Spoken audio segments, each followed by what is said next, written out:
रिश्तेदार वो लोग जिन्हें तुम्हारे घर आने का बस एक छोटा सा बहाना चाहिए। तुम दोपहर में अपनी प्यारी मीठी नींद लेने जा ही रहे होते हो कि अरे बेटा मैं थोड़ा पास में ही आया था तो सोचा तुम्हारे घर आ जाता हूँ।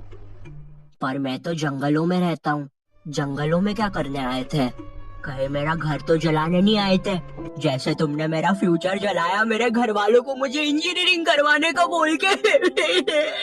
रिश्तेदारों के पास ना एक बहुत भयानक शक्ति है। ये तुम्हारे मम्मी पापा का दिमाग चेंज कर सकते हैं। बच्चा बोल रहा था कि क्रिकेटर बनना है तो हमने सोचा चलो क्रिकेट एकेडमी ज्वाइन करवा देते हैं।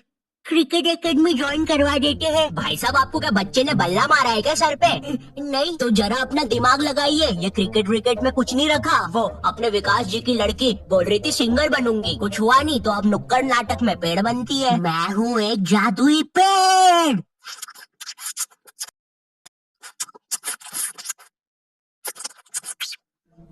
क्या हम ये पेड़ का रोल हटा सकते हैं? वैसे भी ये नाटक खरगोश और नेवले की जुगलबंदी के बारे में है। और क्या मुझे कोई बताएगा इधर असली नेवला किसने छोड़ा?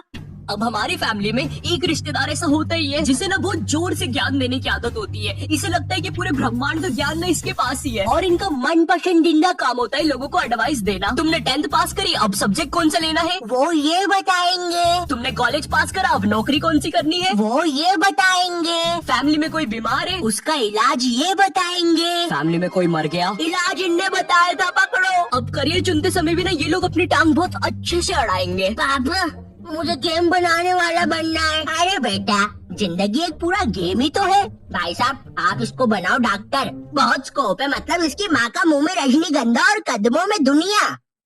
नहीं पापा डॉक्टर तो नहीं पापा, इतनी पढ़ाई से तो मजदूर बन जाऊंगा मैं, लेकिन डॉक्टर से।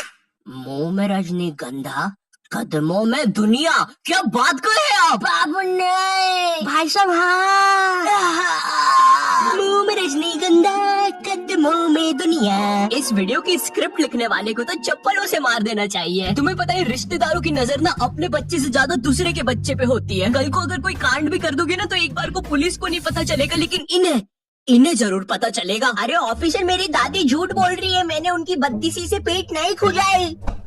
मिस्टर आयु यू आर अंडर अरेस्ट। लेकिन आपके पास तो मेरे खिलाफ कोई सबूत ही नहीं था। हाँ सबूत नहीं था, लेकिन अब है। मिलो तुम्हारे फूफे से। इनने बिजली के खंबे पे चढ़ के तुम्हारी क्राइम करते हुए फोटोज खींची है। हालांकि वो बात अलग है, खंबे से नीचे उतरते समय इनकी पैंट के साथ चड्डी भी फट गई, लेकिन उसका टेंशन तुम मत लो। पैंट और चड्डी दोनों सही सलामत दर्जी के पास पहुँच चुकी है। वो सुबह तक रफू करके दे देगा, शाम तक। और ये रही तुम्हारी फोटो।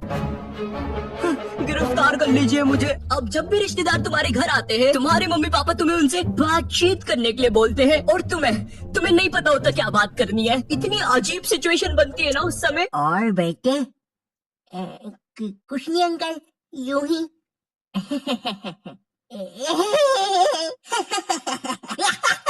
अरे पागल खाने के कैदी हंसते हैं ऐसे एक दूसरे को देख के। अब कुछ रिश्तेदार ना तुम्हारे सीधे घर आते हैं और तुम्हें तुम्हारे बचपन की अजीब सी यादें बताने लग जाते हैं। बेटे तेको याद है एक बार मैंने तेको तेरी लंगोट की बल उठा के पंखे पे लटका दिया था और तेरी माँ ने अनजाने में पंखा खोल दिया था, वो भी 5 की स्पीड पे।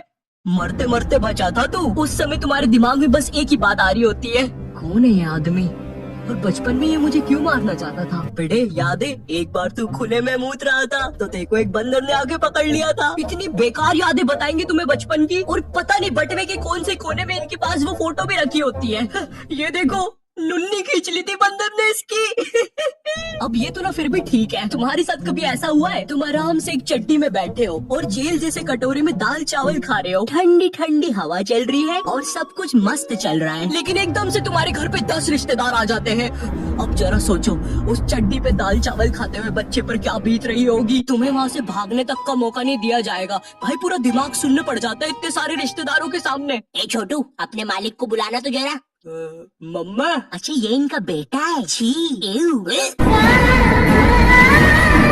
अब ये रिश्तेदार ना काफी अलग अलग प्रकार के आते हैं। जैसे फैमिली में कोई बहुत बूढ़ा दादाजी नहीं होता है जिसके दिल की जगह भी बैटरी लगी होती है। इसे परिवार वाले मरने ही नहीं देते। इन्हें कुछ हुआ फट से ऑपरेशन, भाई आधा रोबोट बना के रखा है दादाजी को। उधर दादाजी का 150वां जन्मदिन बनाया जा रहा है। हैप्पी बर्थडे दादाजी। वो दादाजी बेचारा अपनी बैटरी के दोनों वायर पकड़ के बोल रहा है, बेटा मार दो मुझे प्लीज, कोई मार दो। अब पीछे तुम्हारे पापा तुम्हें कोल्ड ड्रिंक उड़ाने से मना कर रहे हैं, क्योंकि अगर कोल्ड ड्रिंक का एक भी बूंद दादाजी की बैटरी पे गिरा तो तुम्हारा दादाजी टाइम बम की तरह फट जाएगा। खैर जो भी कह लो, रिश्तेदार हमारे घर से जाते समय अपनी पोटली से थोड़ा धन वो हमें भी दे के जाते हैं, भले ही वो 20 रुपए का लुल्ली नोट हो या 100 रुपए का करारा नोट हो। पर सवाल यहाँ पे ये नहीं है, सवाल ये है कि रिश्तेदारों के साथ इतनी मारा मारी के बाद क्या वो 20 रुपए का लुल्ली नोट काफी था या नहीं, मुझे नहीं पता। मुझे बस एक चीज पता है, सब्सक्राइब करो। चाहे तो ये 20 रुपए का लुल्ली नोट ले लो, लेकिन सब्सक्राइब करो। मेरी आंखें तुम पे ही है, करो अभी।